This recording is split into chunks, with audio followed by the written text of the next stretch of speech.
네, 창세기 강의 8번째 시간입니다. 세속 문화와 하나님의 문화라는 제목으로 함께 말씀을 나누도록 하겠습니다. 3장에서 아담과 하와가 하나님 앞에 범죄했죠. 범죄함으로 말미암아 에덴 동산에서 쫓겨나고 나와서 4장에 와서 처음으로 아이들을 낳아서 그 가인과 아벨을 자손으로 낳는 장면을 시작하는데요. 인류 역사가 안타깝게도 비극으로 시작하는 것을 저희가 봤습니다. 가인이 동생 아벨을 살해하는 안타까운 이야기로 시작을 하죠. 그 죄의 씨앗, 타락의 본성이 결국 그 살인이라는 무서운 죄악으로 드러났음을 저희가 함께 봤고요. 그러한 파괴적인 것들이 하나님의 공의로운 심판 가운데서 심판되어질 것을 하나님께서 말씀하시는데요. 가인에게 하나님께서 은혜의 표식을 주시죠. 가인이 죽임을 당할까 두려웠을 때, 자신에게 내린 벌이 너무 가혹하다 했을 때 하나님께서 가인에게 표식을 주면서 가인을 죽인 자들이 7배 더 심판을 받을 것을 말씀을 하십니다. 그래서 가인이 이제 16절 말씀 보시면은 여호와 앞에서 떠났다라는 표현을 쓰죠. 그 에덴 동쪽 놋 땅에 거주했다고 말을 하고 있습니다.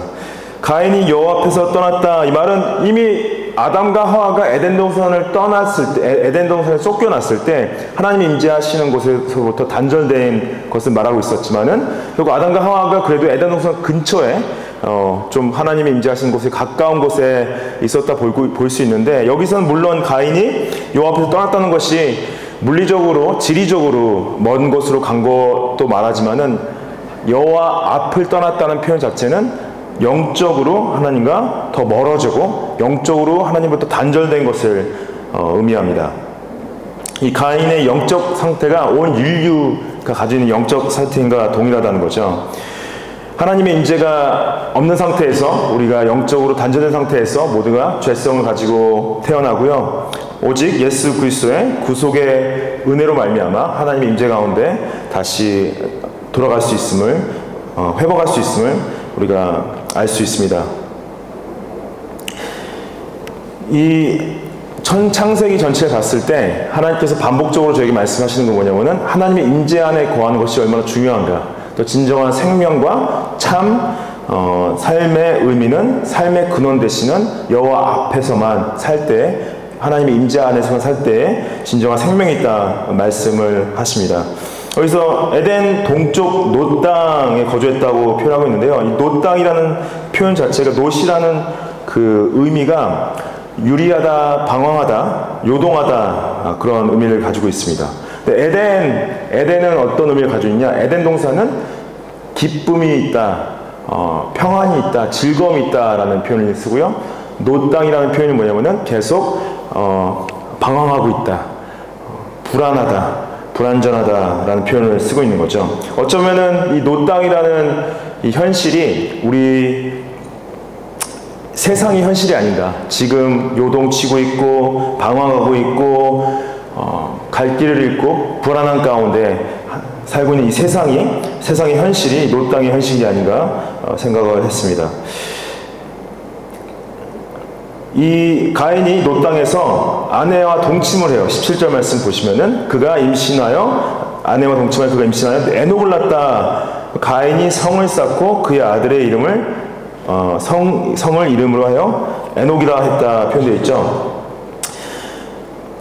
가인이 언제 결혼했는지는 창세기가 기록하고 있지 않지만 아마도 당시 동생이나 뭐 조카 딸 그런 관계에서 결혼을 했을 것 같아요. 왜냐하면은 당시 어떻게 보면은 아담과 하와가 난 자손들부터 시작했기 때문에 아직 종족들이 많이 분화된 상태가 아닌 거죠. 그러니까 아마 근친 결혼을 피할 수 없는 현실이었고, 아내와 동침을 한 상태에서 아들을 낳는데 아들의 이름은 에녹이라는 표현인데요. 에녹의 이름은 헌신하다라는 표현을 가지고 있습니다.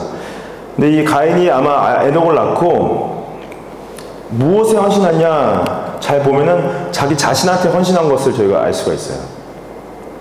가인이 성을 쌓았다라고 바로 말하죠. 성을 쌓았다는 것은 당시 어떤 천막 생활하던 사람들에게 도시가 처음 생긴 거죠. fortress. 그래서 벽을 쌓아서 도시를 만든 거예요.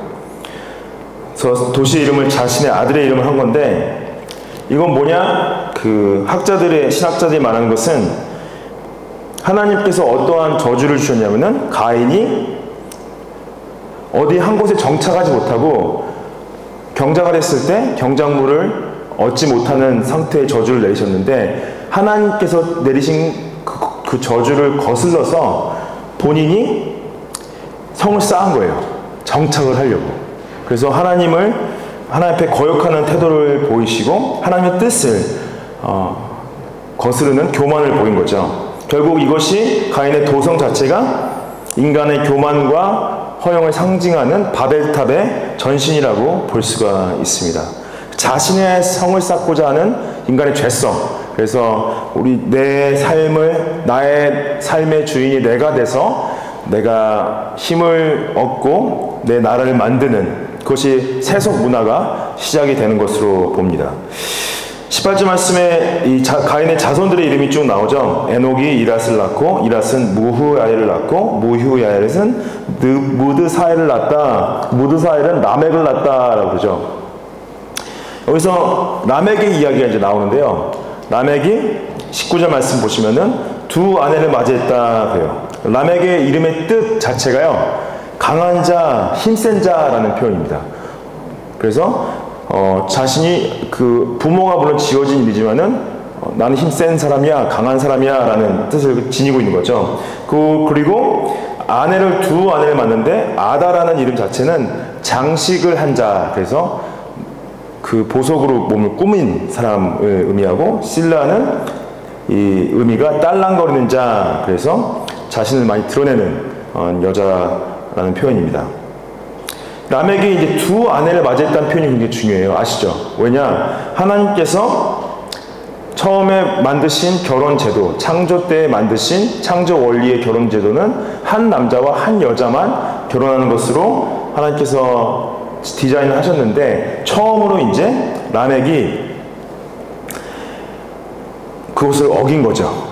자신의 정욕으로 그것을 파괴하고 불순종하는 것을 볼 수가 있습니다. 이 라멕이 이기적인 욕망과 정욕을 따라서 일부 다처제의 길을 들어선 거죠. 놀랍게도 이 구약 전체에 하나님의 사람들도 일부 다처제의 길을 가는 것을 볼 수가 있습니다. 아브라함도 어떻게 보면은 사라가 아이를 낳는 것을 기다리지 못하고 하갈을 통해서 자녀를 낳게 되죠. 그리고 야곱도 라헬과 리브가 둘을 취하는 모든 과정 가운데 그의 죄성이 드러났죠. 그리고 다윗도 수많은 후궁들과 여왕들이 있었지만은 밧세바를 취하면서 자신의 죄성을 드러냈고, 솔로몬도 마찬가지로 결국 그가 우상숭배로 넘어갈 수밖에 없었던 이유들은 수많은 우상숭배의 후궁들과 여왕들 때문에 그 솔로몬의 죄악으로 말미암아 이스라엘이 남과 북으로 갈리게 되죠. 이건 뭐냐? 결국에는 지금 우리 시대의 그 정욕적 문화들이 이때 태초부터 죄성으로 말미암아 시작되어졌고, 어떻게 보면 그것이 시조가 라멕으로 볼 수가 있는 거죠. 하나님의 사람들이 쉽게 유혹되어지고 넘어가는 부분 중에 하나가 이런 성적 비도덕성 때문에 오는 것들이 많죠. 20절 말씀에 아다는 야발을 낳았다 그래요. 한 아내가 이제 야발을 낳았는데, 야발은 그는 장막에 거주하며 가축을 치는 자의 조상이다. 그래서 가축을 치는 자의 조상이라는 뜻은 뭐냐면은, 이때 야발이 양떼를 방목하고 사육하는 기술과 방법을 터득한 거예요. 그래서 이 많은 가축들을 키울 수 있는 기술과 방법을 터득한 거죠. 그것을 후손들에게 전수시키는 목축민의 조상이 됐고요. 그의 아우의 이름은 유발인이 그죠. 사실 21절 말씀에 그는 수금과 퉁소를 잡은 모든 자의 조상이다. 유발이란 이름 뜻은 숫양의 뿔이란 악기를 연주하는 자라는 의미를 가지고 있습니다. 그래서 수금은 줄을 튕겨서 내는 악기, 그래서 현악기죠. 그리고 퉁소는 바람을 불어서 소리는 악기, 그래서 관악기, 그래서 현악기와 관악기의 조상, 다루는 사람의 조상이 됐다라는 말인데요. 보시면은 이 라멕의 장자인 야발이 뭘 하는 거냐면요, 인간이 이제 불을 축적하는 길을 연 거예요. 근데 불을 축적하는 것 자체가 죄성은 아니지만은, 그것이 어떤 잘못된 건 아니지만은 그것을 욕심을 채우는 방법으로 죄성을 드러낼 수 있다는 것을 말씀하는 거고, 유발이 하는 이러한 악기를 다루는 것도 악기를 다루는 것 자체가 잘못됐다는 것이 아니라 어떤 인간의 세속적 문화 자체가 향락과 쾌락을 쫓는 문화가 이제 생겨났다라는 의미를 두고 있습니다. 그리고 이제 다른 아내인 신라는 아들을 두발가인을 낳는데, 두발가인은 22절 말씀 보시면은 구리와 쇠로 여러 가지 기구를 만드는 사람이다. 그죠? 그래서 두발가인은 결국 금속을 사용해서 연장을 만들어내는 대장장이었던 거죠. 근데 단순하게 이제 농기구를 만드는 것 뿐만 아니라 무기도, 칼도 만드는, 그래서 전쟁 도구를 발명한 사람이 두발가인인 거죠. 그래서 이 라멕이 이제 23절, 24절에 노래를 부릅니다. 성경에 기록된 어떻게 보면 첫 노래예요.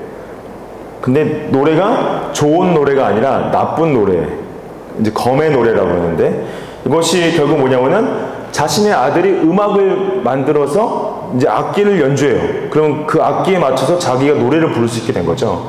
그리고 또 자신의 아들이 만든 무기로 다른 사람을 죽일 수 있는 힘이 생긴 거고, 또 자신이 강한 것이 또 다른 아들의 부의 축적을 통해서 강함을 드러낼 수 있는 것을 노래로 만든 겁니다. 노래를 보시면은 아내들한테 불러줘요. 23절 말씀에 아다와 실라여 내 목소리를 들으라. 라멕의 아내들이여 내 말을 들으라. 나의 상처로 말미암아 내가 사람을 죽였고 나의 상함으로 말미암아 소년을 죽였도다. 24절까지 노래입니다. 가인을 위하여는 벌이 7배일진데 라멕을 위하여는 벌이 77배로다. 이거를 노래로 부르는 거예요. 그러니까 이게 사람이 처음 만든 노래가 사랑 노래가 아니었고, 자신을 과시하는, 그것도 자신의 죄성을 드러내는 노래였던 거죠. 그것이 히브리인들이 이 시를 만들 때 특히 병행되는 대고를 드러내는데, 이 히브리 시의 구조를 가진 근데 여기서 라멕이 자니 좀 힘이 세면은 좀 체급이 맞는 사람이랑 싸워서 뭐 사람을 죽였어야 되는데 소년을 죽였다고 그래요. 그러니까 이것이 어떻게 보면은 하나님 앞에서 생명의 주인 되시는 하나님의 주권을 무시하는 행동인 거죠. 그리고 자신이 누굴 죽일 때 어른이든 아이든 상관없이 잔혹하게 가차없이 죽이는 노래이고, 특별히 여러분들 24절 말씀에 이 가인을 위해서는 벌이 7배일진데 이 벌이 누가 내리는 거예요? 하나님이 내리시는 거죠. 근데 자신을 위하여서는 벌을 77배. 이건 뭐냐? 자신이 하나님보다 더 힘이 세다는 걸 과시하는 거죠. 그래서 하나님을 우롱하고 하나님 앞에서 자만함을 드러내는, 굉장히 어리석은 죄성을 드러내는 거죠. 근데 이것이 지금 가인의 후손들이, 가인이 자신을 위해서 살아가는 그 길을 만들면서 도시를 만들고, 또 라멕이 두 아내를 취하는 부분이라든지, 그 자녀들이 부를 축적하고 쾌락과 향락을 쫓고 그 다음에 전쟁 도구를 만들어서 사람들을 죽이는 도구로 사용하는 이런 모든 것들이 세속 문화의 시작이라고 다들 말씀을 하십니다. 유다서에서 이렇게 가인의 세속 문화를 표현해요. 유다서 1장 11절 말씀에 화있을진저 이 사람들이여 가인의 길을 행하였다. 삭스를 위하여 발람의 어그러진 길을 몰려갔으며 고라의 폐역을 따라 멸망을 받았도다. 그러죠. 가인의 길을 행했다. 이 가인의 길을 행했다는 건 뭐냐? 하나님을 경외하지 않고 자신을 위해 살아가면서 사람들을 해하고 사람들에게 거짓을 선포하고 교만과 하나님 앞에 자만을 드러냈다라는 부분인 거죠. 굉장히 창세기의 시작이 너무나 씁쓸하게 시작됐고, 정말 저는 딱 이때 무슨 생각이 들었냐면은, 이럴 거면 하나님께서 딱 내가 이럴 거면 뭐하러 사람을 창조했지? 그런 마음이 드시지 않았을까? 예, 그런 생각이 좀 들었습니다. 이럴 거면 뭐하러 창조하셨지라는 생각이 들지 않았을까? 그래서. 근데 여기서 우리가 이제 짧은 두 구절이지만은 소망을 좀 볼 수 있는 구절들이 나오죠. 25절 말씀에 아담이 다시 자기 아내와 동침함에 그가 아들을 낳아 그의 이름을 셋이라 하였으니 이는 하나님이 내게 가인이 죽인 아벨 대신에 다른 씨를 주셨다라고 그러죠. 그래서 셋도 아들을 낳고 이름을 에노스라 하였으며 그때 사람들이 비로소 여호와 이름을 불렀다라고 말합니다. 여러분들, 아담이 이제 가인과 아벨 외에 다른 아이들도 낳았겠죠. 근데 가인과 아벨을 중점적으로 지금 창세기에서 기록하고 있는 뭐냐면은 가인과 아벨을 대조하는 거예요. 그렇죠? 하나님께서 아벨의 예배는 받으셨고 가인의 예배는 받지 않으셨죠. 가인이 자신의 마음을 들이지 않는 외식적이고 위선적인 거짓된 예배는 받지 않으시고 믿음으로 마음을 들인 아벨의 예배는 받으셨으며, 또한 아벨이 최초의 순교자로서 형에게 죽임을 당하면서 그 하나님께서 그 아벨을 대신해서 다른 씨를 줬다 그러죠. Another offspring instead of 아벨. 아벨의 라인. 그래서 하나님을 믿음으로 예배하는 그 라인, 그걸 대신해서 여기서 셋을 주셨죠. 근데 놀랍게도 이 셋이 또 아들을 낳은 이후에 하나님께서 사람들이 비로소 여호와의 이름을 불렀다라는 표현을 씁니다. 결국에는 이 세속 문화가 계속 번성하고 커지는 가운데 하나님을 예배하는 자들, 하나님의 이름을 부른 자들이 없다가 그 아벨의 라인에서 나온 셋과 그의 아들 에노스. 왜 근데 굳이 셋을 낳았을 때 여호와 이름을 부르기 시작하지 않고 왜 셋의 아들까지 나왔을 때 하나님을 부르기 시작했냐? 결국은 그 하나님의 언약 공동체라는 의미를 가지고 있는 거죠. 가족 공동체가 드디어 하나님을 예배하는 것. 그래서 우리 여기서 말하는 예배는 공적 예배를 말합니다. 공동체가 개인이 드리는 예배가 아니라 공동체가 함께 드리는 예배. 그래서 셋이라는 의미 자체가요, 안정된 자, 정해진 자라는 의미를 가지고 있어요. 그래서 아담이 셋을 그의 나이 130살에 낳았을 때 아벨 대신해서 하나님께서 보상으로 셋을 주신 거죠. 가인은 방황하고 도망다니고 자신을 위해 살아가지만은 셋은 하나님을 위해 자신의 삶을 드리는 하나님의 문화를 만들어가는 그 라인으로 온 거고요. 그 다음에 놀랍게도 이 셋의 아들의 이름이 굉장히 의외인데, 에노스라는 이 의미 자체가 병든 사람, 죽음으로 부패해서 사라져갈 사람라고 의미를 갖고 있어요. 놀랍지 않습니까? 죽음으로 부패해서 사라질 사람이라는 의미를 다 가지고 있어요.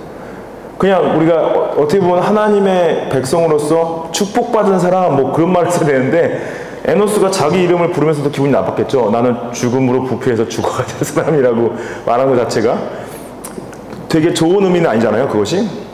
근데 결국 뭐냐면은 인간 중심적으로 철저하게 자신들을 위해서 살아가는 삶 가운데서 인간이 얼마만큼 하나님 앞에서 일시적인 존재이고 허무한 존재인지를 역설적으로 말을 하는 거예요.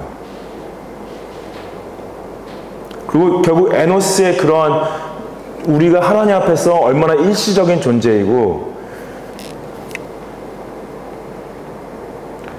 허무한 존재인지를 통해서 하나님 앞에서 진정 의미를 찾을 수 있고 그분에게 예배를 할 때 우리 삶의 진정한 목적을 찾을 수 있다는 것을 말씀을 하시는 거죠. 그래서 같이 모여서 함께 기도하고 함께 하나님을 찬양하고 하나님 말씀을 들었던 그 공적 예배가 이 에노스가 태어났을 때부터 시작이 되었습니다.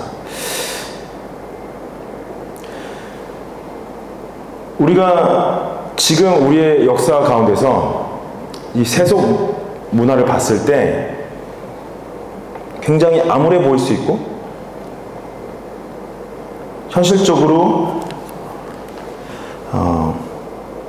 정말로 하나님을 거스르고 자신만을 위해 달려간 사람들이 굉장히 잘 되는 것으로 보일 수가 있어요.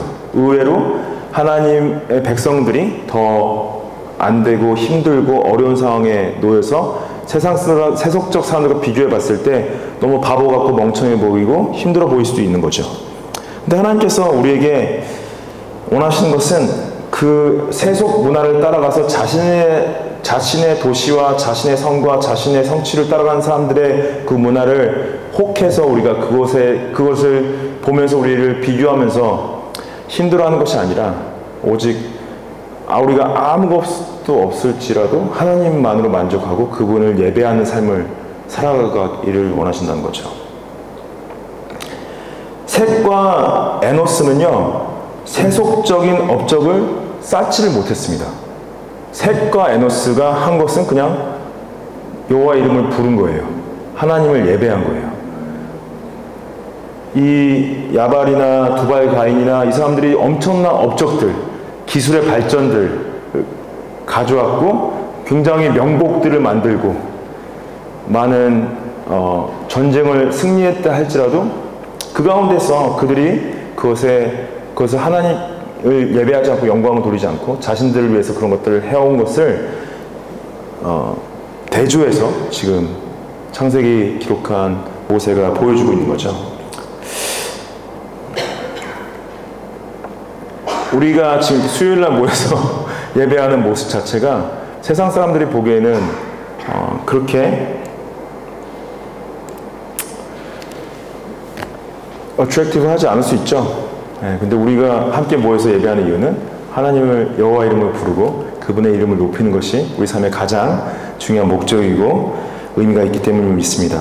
시편 143편 8절 말씀에 아침에 나로 하여금 주의 인자한 말씀을 듣게 하소서. 내가 주를 의뢰함이니이다. 내가 다닐 길을 알게 하소서. 내가 내 영혼을 주께 드림이이다. 이 말씀, 하나님을 예배한다는 것은 우리가 공적인 예배 이전에 또 개인적인 예배가 필요한 거죠. 우리가 하루를 시작할 때 나의 삶을 하나님께 드리면서 하나님을 높이고 하나님께 아뢰고 우리의 영혼을 주님께 드리는 시작, 그것이 예배하는 문화를 만들어가는 거죠. 우리의 삶 가운데서. 잠언서에서는 이렇게 말씀하십니다. 너는 마음을 다하여 여호와를 신뢰하고 내 명철을 의지하지 말라. 너는 범사에 그를 인정하라. 그리하면 내 길을 지도하시리라. 스스로 지혜롭게 여기지 말지어다. 여호와를 경외하며 악을 떠날지어다. 세상에서 스스로 지혜롭다 여기는 사람들이 많은 컨텐츠들을 만들어서 자신의 지혜를 설파하고 있습니다. 그럴 때 좀 더 하나님 앞에서 하나님을 신뢰하고 그분의 지혜와 명철을 바라보면서 주님만을 따라갔으면 좋겠습니다.